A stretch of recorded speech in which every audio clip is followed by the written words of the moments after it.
Last year, I spent $20,000 working one-on-one with a life coach for an entire year. It was intense, eye-opening, and honestly, I'm still wondering if it was worth it. So in this video, I'm breaking down the best takeaways and lessons I learned from spending all that money, time, energy, and effort. What's up, guys? Clark, welcome back to the channel. I think that if you're watching this channel, there's a good chance that you relate in some capacity, and my hope and intention with this video is if I can share some of the lessons I took away from 30, 40 sessions over the course of a year. They were an hour each, they were super intense, and after I would write in my journal a whole page of notes or type it in my Notion app.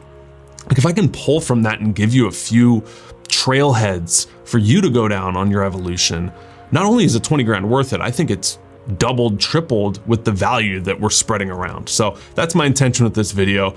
I will keep it a little looser.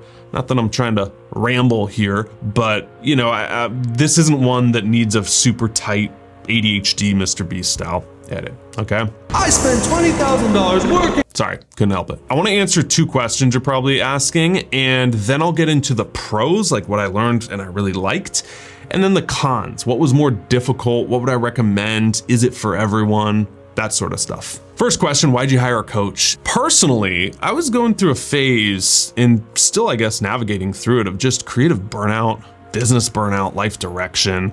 I had gassed it so hard since 2020, building a business and content and just ideas and pushing, and found myself in this weird motivational funk. The business was doing great. I had this big team, but I logged onto a Zoom meeting once and there was like 12 people there. I'm like, what? I don't even know some of these people. Like, do I want my life to be stuck in a Zoom meeting? I could do a whole video on this, but I had this like terrible business partnership that kind of blew up, lost over 100 grand on it. And yeah, it was left with this feeling of burnout and what's next. And you can only get so far on your own. It really does help to have an outside perspective. And so all those things collided to the perfect storm of why I reached out and hired a coach. Obviously, I'm not saying you have to spend that much money on a coach. I think there's lots of good therapists out there that are much cheaper. And hey, you can get a lot of benefits too, journaling. But for me, it would be hypocritical not to invest in myself if I preach like investing in yourself, self-improvement, everything we talk about on this channel. Second question is, what did the process look like? These were weekly one-on-one Zoom calls, long form, about an hour, sometimes an hour and a half. It wasn't like a structured program or anything like that. All right, so now what did I learn? What are the lessons? Being someone other than you are is likely the source of your suffering. Living from a place of a persona drains your authenticity and your energy, and it's just exhausting. Like if you always have to, we actually have a word for it, being someone other than you are and filling a role. What do we call that? Call that acting. And I think a lot of us are method acting through life in a way.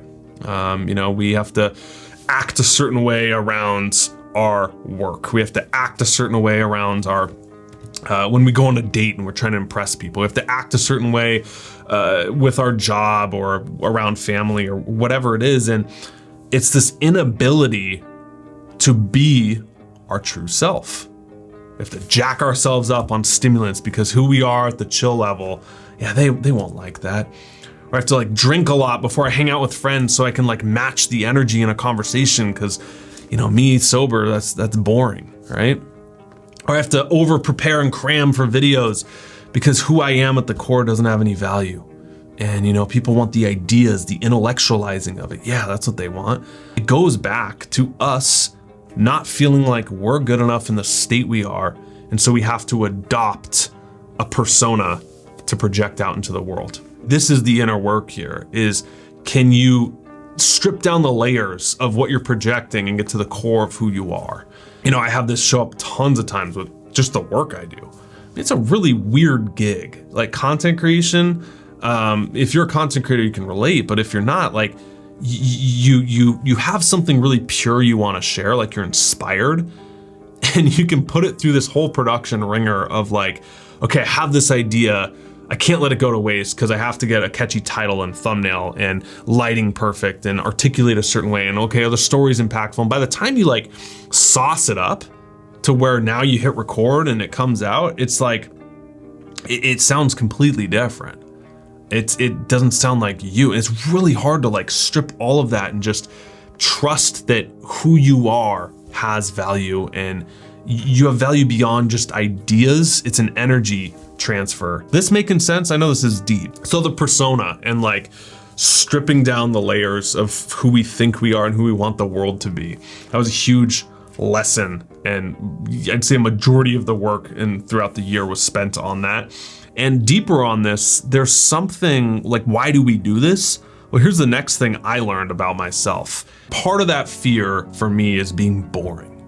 Because I view like being boring, you're boring people, you're losing them as they're disinterested in not just what you're saying, but you as a person. And that is a crazy, like that is such a intense expectation to hold yourself to, that the word I would use is I had to be mind-blowing. Like everything I said had to be perfect and mind-blowing and Tony Robbins level of articulation, which is impossible. But what I learned through drilling down with myself is it's okay to be in the pocket. This comes from like drumming. I'm a drummer. And I relate it to, if I'm trying to play a song and sound as good as possible, good as in technical and impress people, like A, you're just trying to impress other drummers. They're the only ones who notice. And B, it doesn't sound as good. Like if you're taking every opportunity to just shred or play a fill, like no, it's totally okay to be in the pocket. And I had to learn this with talking to people. It's totally okay to stay in the pocket. Not everything has to be out of pocket to try and get them to laugh or to try and look a certain way.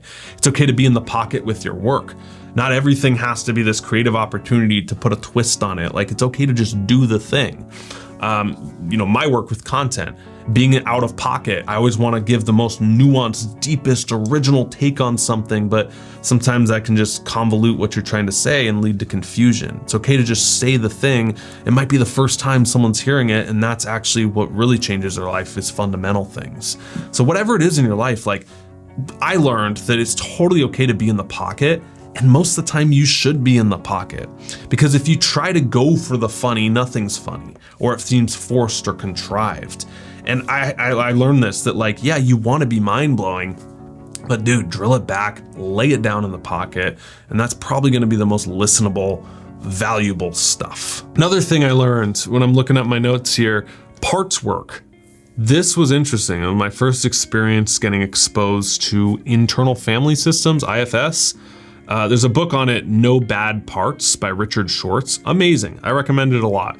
I got a lot out of that book. This could be a 50-minute conversation I'm not qualified to even get into, but essentially, all of us have parts that we integrate together that make us whole. You have the inner child, you have the parent, you have the adult. You might have an inner rebel in you that wants to rebel, so you get rules, and then that part kicks on and says, I don't want any rules.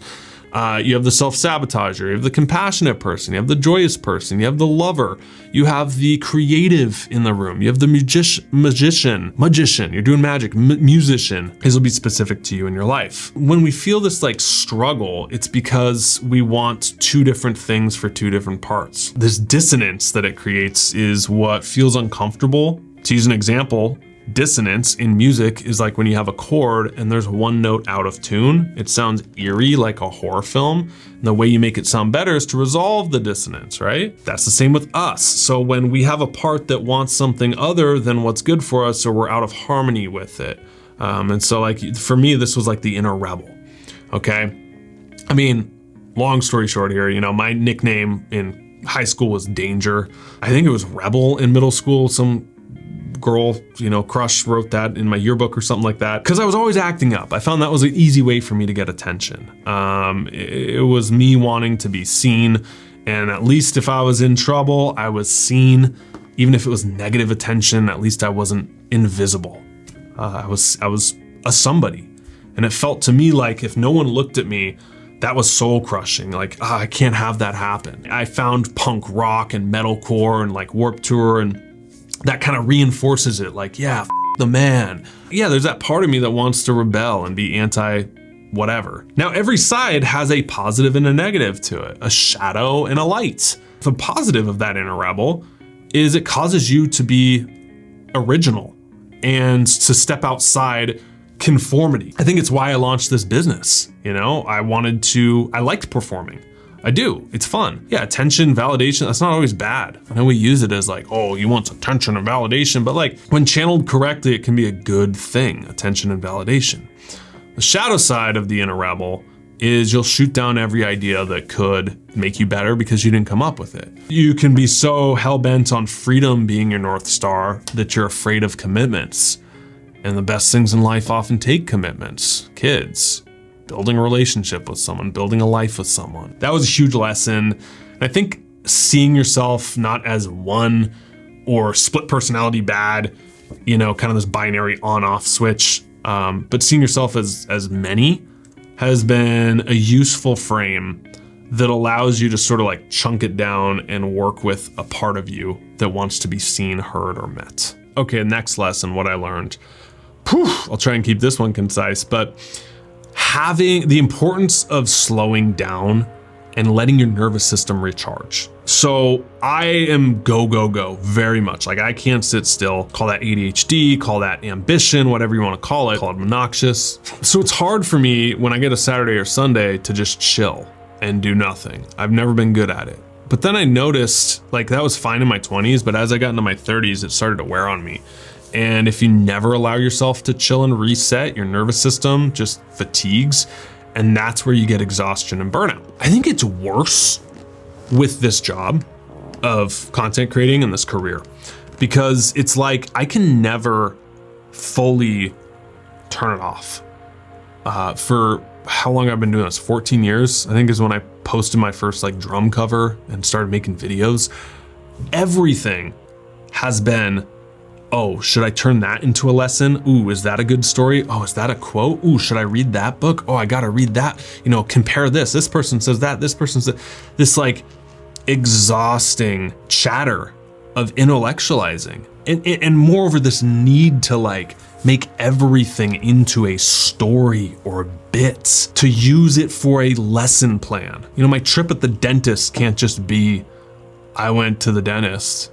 It has to be like, oh, let me log that for later and maybe I could turn that into an anecdote that is useful to people. You know, it's 24/7, man. It's like everything you do, you have to do for like a narrative or a story. I don't even use most of it, you know, and most of it I don't even write down. It's just like, ooh, that could be, should I put that in a video? Should that be, type it up? Oh, I think a lot of people relate to this too, creatives, especially in teachers. Oddly enough, I was talking to my mom about this. She was a teacher her whole life and, you know, won awards and stuff. She's like, yeah, I would always question, should I use that for a lesson plan? Should I pull that? Oh, maybe they'd like to hear this. It colors the lens you see the world through, right? Maybe a different branch of this kind of neuroticism could be productivity guilt. A lot of people relate to an experience where if you're not doing something productive, you feel this sense of like, I should be doing that. Whatever degree you have this, it'll burn you out. It'll fatigue your nervous system. And I don't think I've heard many people talk about the importance of it, which is why it was useful this year. And so my way of saying, I've not only learned the importance of slowing down and letting your nervous system recharge, but I've started prioritizing it. I've finally gotten back into meditating. You know, for a decade, I've known all about the benefits and everything. It was just a hard habit to pick up.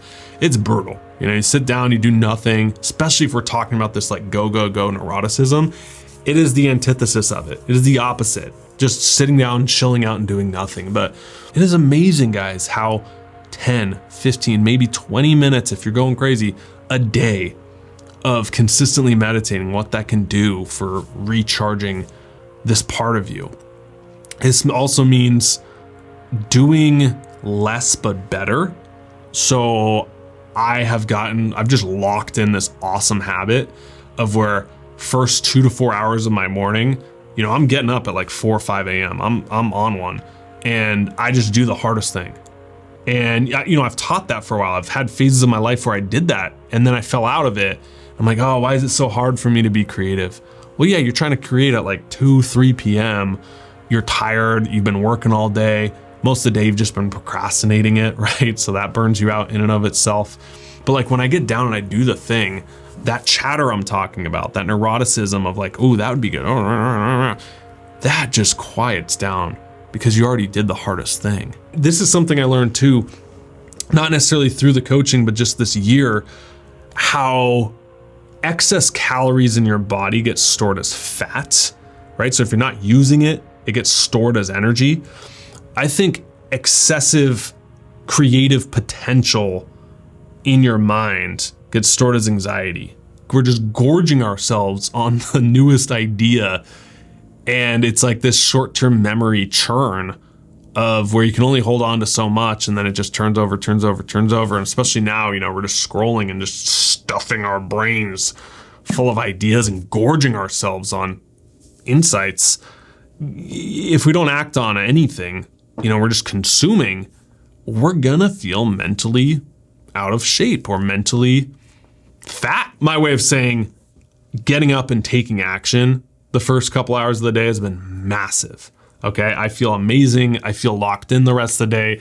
I just feel more present. I almost give myself this rule. If I do the hardest thing in the morning, I can slack off the rest of the day and it really doesn't matter. That was a lesson I learned. I didn't necessarily pick up from the coaching, but it brought it to light, and I really, that was a huge plus. Here's one that's more advice if you were to find a coach or therapist. It's a weird business model with therapy or coaching, because technically the longer they keep you on, the more money they make, right? And that's a very negative way to view it, but it is true, objectively. But you want to find one that's not afraid to be fired. This is like the barometer that you measure people through. Okay, is this person telling me what I want to hear or what I need to hear? Because if you just go and you have someone who's not pushing back, who's not challenging, who's just, I'm just here to listen, that's an expensive friend. That's not a therapist or a coach. You don't need that. And so the real good ones are ones that will not buy your bullshit, for lack of better words. And I was fortunate that mine didn't buy a lot of my bullshit, BS, or excuses or reasons for why I can't, and would push me. There were times I was like, I can't do this right now, dude. I need to get off. I don't want to have this conversation. And then like next week, I'm like, dude, you were totally right about that. I was wrong. I am sorry. Now, of course, you want this done in a tasteful, tactful way. You don't just want someone who's like yelling at you. The importance of having someone tell you what you need to hear, not want to hear. And so the way you find this is find a coach or therapist who's not afraid to be fired. And this kind of merges into another point that I'll bring up here. If you're getting defensive, it's probably working. You ever been in like a conversation, maybe with a partner or your parents or something, you get defensive in the moment, and then like a week or two later, you're looking back, maybe they were right. Maybe it's the next morning, you're like, hey, you were actually right about that. Maybe it's 10 years, you're like, damn, mom was right about that.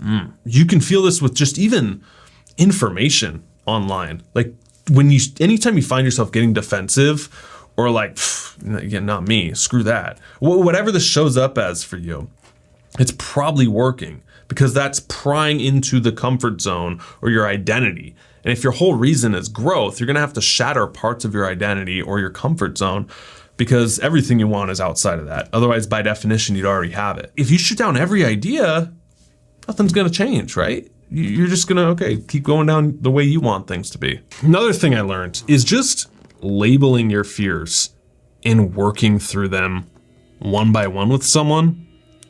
Very useful.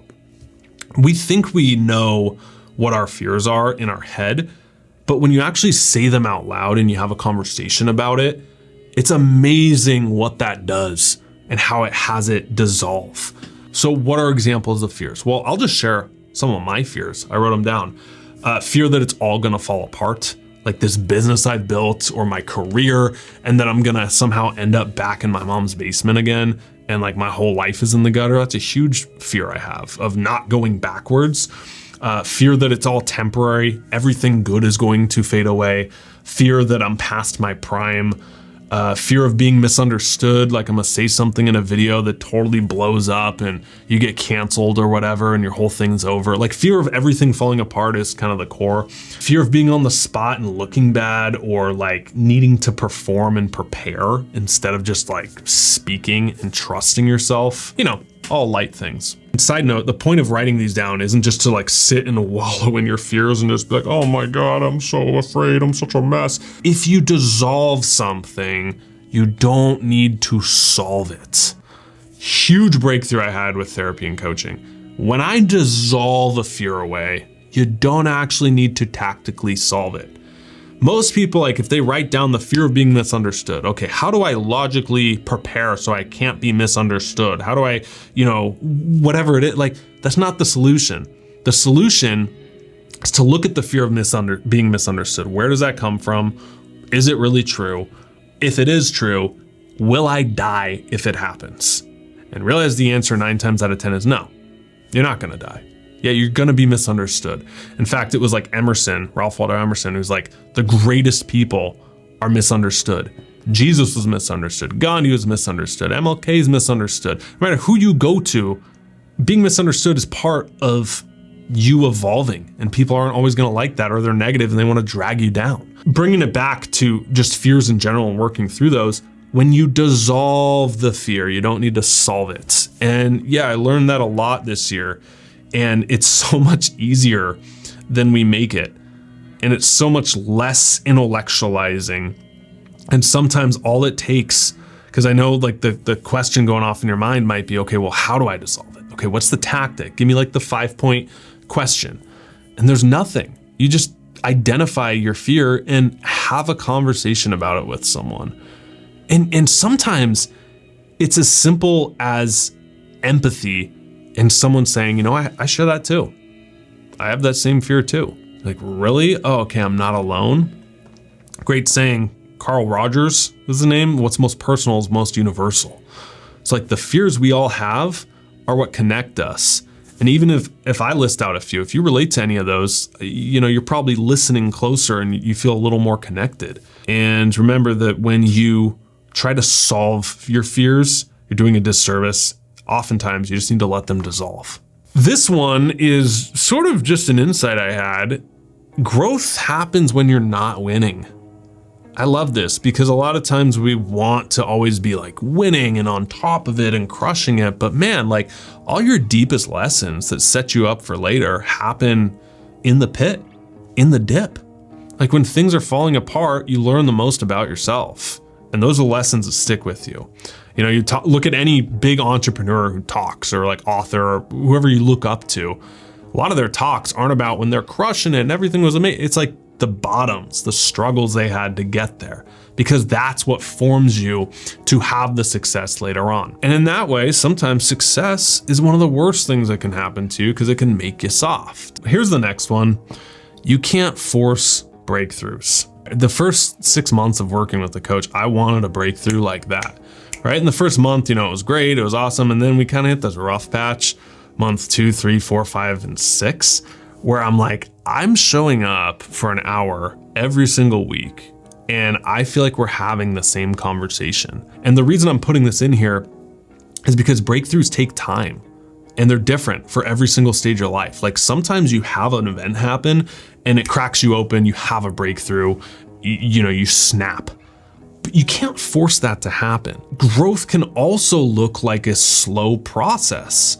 And if you're expecting a breakthrough when you're in a stage of life where a slow progress is probably better for you, you're gonna be disappointed, you're gonna quit, and you're gonna give up. I was expecting that like break me open breakthrough that I had in my early 20s or teens. A moment that, okay, I just pay money and I have it. But I think what I really got was more of a gradual exploration and deep dive into myself and everything I've speaking about in this video that builds instead of just this big moment that breaks you open. My expectation was like, oh, I can just do more and get more. Just like it doesn't work that way with the gym. Oh, if I just work out more, I'll get bigger. Well, there's a cap. And I think there's definitely a cap with inner growth. And it is possible that you're doing too much. And sometimes slowing down, this gradual process for inner growth and breakthroughs will happen with time, but you can't force it. And it was choppy. It wasn't linear. That's like another myth is that, okay, I'm gonna have this breakthrough and it's all gonna be up and it's not going to backslide at all. No, growth is this, but it's not this the whole way. It's like up, down, left, right, sideways, and then back down and plateau and then up again. But the trend line is building. That's all you need to worry about, is like not necessarily the day to day or even the week to week, but like the month to month, the year to year. Are you stacking wins? Do you feel like you're in a different, better place in a year from now? And if you do, congrats, the work is paying off. And if not, totally cool. Just evaluate your approach, and maybe it's in the expectation that it's supposed to look a certain way. And I'd be willing to bet you are growing. It just might not be in the ways that you expected. All right, here's some of the cons I realized after a year of intense coaching. The biggest one, if you go looking for problems, you'll always find them. I noticed when I would go into sessions, some weeks I wouldn't have anything wrong, or like I didn't really want to work on anything because I was in a really good place and I was like crushing it with habits and my schedule was locked in. I was filming a lot of content. I was leading a team. And I noticed like if I had that positive momentum and I went in and I had to almost dig for something just so we had something to work with, I could always find like why something isn't optimal, or I could always find a pattern that could be better, or something we're not doing. Overanalyzing can create issues that weren't there and didn't need to be there in the first place. This made me realize the importance of wins, and something we didn't really do in the coaching scenario that I would do with clients or I would do in groups is starting everything with wins. This could be keeping a gratitude journal, like writing down a couple things you're grateful for every day or every week even.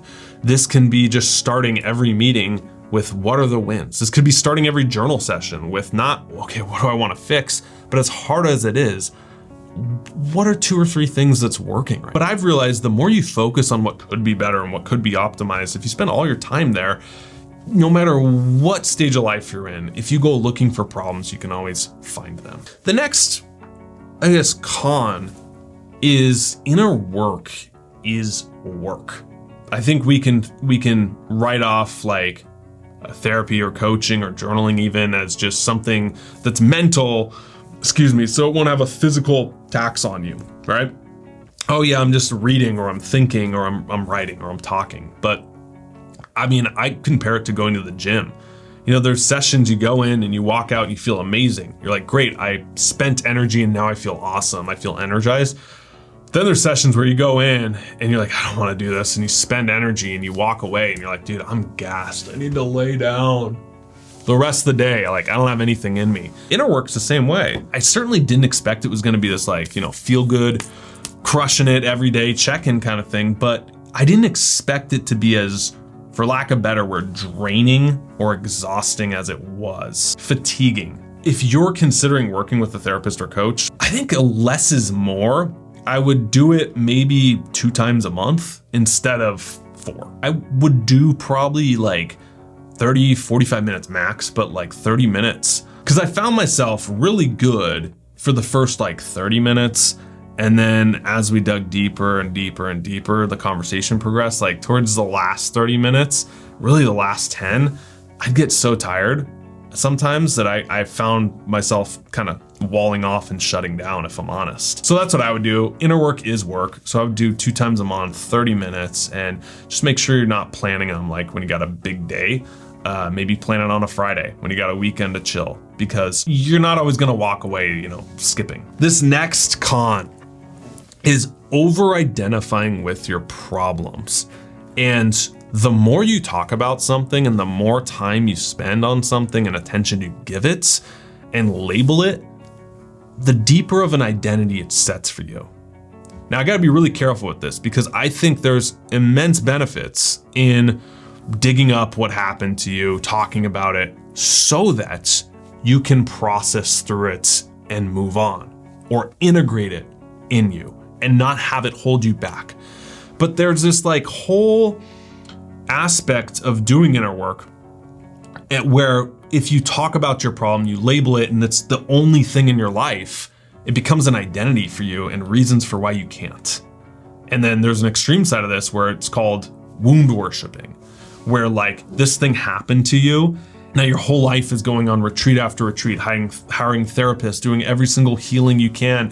And it almost becomes and morphs into this cancer of where you can't let it go because you've sunk so much time, energy, attention into it, years, decades even. Who am I without this thing? That's all for nothing if I don't have this thing. I'm really scared to lose it. You know, things I was dealing with was not that bad in comparison. But like an example is, and this one might be controversial for some, I have textbook ADHD, right? When I was a kid, it was the only test I passed was the ADHD test. Like, yep, he's got it, off the charts.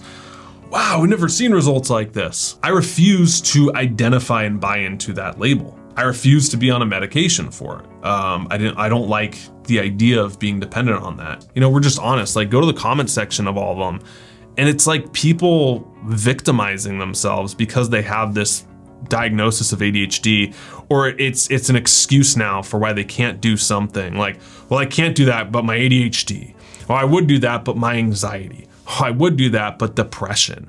And it's like mental illness has become this sort of cute side companion that you go through life with. And it's like, oh, it's my ADHD here, you know, he's quirky. But time and time again, we can find people who've done the thing that you want to do and had that thing or worse. It's not always what we have, it's what we do with it. And I don't think telling yourself the story I can't because is useful.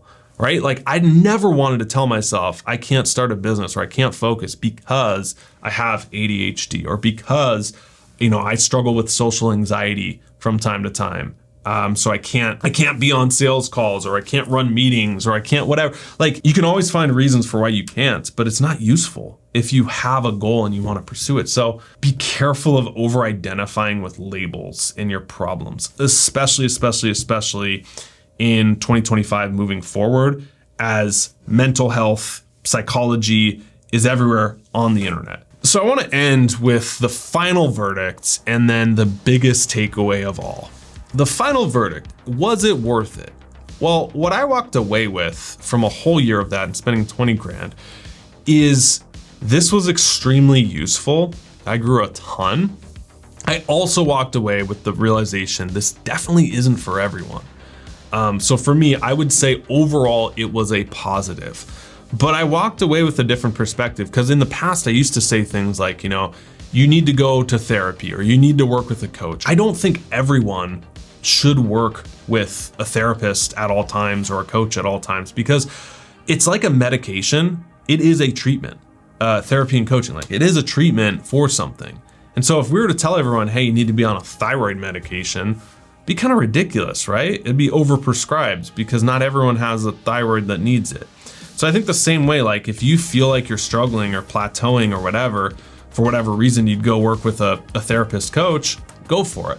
But don't just do it because someone in a YouTube video told you to, or you feel like you should. Because again, just like a treatment, it can be overprescribed. You can do too much of it. It can be for the wrong person. It can cause problems or side effects instead of alleviate them. I think that's true for any part of your life, you know? And this leads me to the last point. It's like the biggest takeaway I had was the solution to everything is not more understanding, it is more action. And this was the one I was like, really? Oh man. You know, because I'd have like this complex, why do I feel resistance to filming videos? Okay, and if I can just get over it and intellectualize my imposter syndrome, and where does it come from? And what part of my childhood did I pick up imposter syndrome from and never felt like I was enough? And I mean, you've heard this, right? Like you can just go on and on and on and journal and talk. Eventually you're like, what are we gonna do with it? The solution is it's not you talk it through all the way and now you can take action. I actually found it's taking action. Sometimes you don't even need to talk about it. I get so fired up with this because I'm like, I could have saved so much energy had I just done it. And sometimes talking about it can make it worse because it's like, you want to be a writer. Well, you don't need 5 writing courses and all the theory and to watch a video. You need to sit your ass down and write 1,000 words a day. You want to be a YouTuber, man. Like you want to get over resistance, hit record, publish. Don't film less, film more. And watch how when you film more, the videos matter less and less to you. You're detached, you do better work. Action is the only way forward, and there's no shortcuts to doing the inner work. And maybe I'll end with this. Like, there was one time we were having a discussion, And you know, it was about a pattern I had. I'm like, oh, why does this keep happening? Why do I do this? Why do I self-sabotage? That's what it was. And he just turns to me and he's like, what if it didn't matter why? I was like, what do you mean? I'm supposed to like dig down and go to every nth of the cave and search. Yeah, what if it didn't matter why? And I just remember like this sense of ease, this release of like, oh, what if it didn't matter why? So for you, like, what are you struggling with? This doesn't mean minimize it. This doesn't mean, you know, ignore it if it's actually harming you. But like, for now, this thought exercise, what if it didn't matter why? What if you didn't need to know? Release that and see if that gives you more energy to move and take action. And if it does, it's probably a better mental model than just over intellectualizing and getting stuck. All right, so I don't know if I'll publish any of that, but yeah, in the event I do, thank you so much for watching. That's long-winded explanation of what I picked up. I hopefully there's like one or two things in there that at least spark your curiosity as a trailhead for your own evolution. And yeah, I hope you got something from it. Love ya. See you in the next one. Peace. Stop settling, start living. Peace.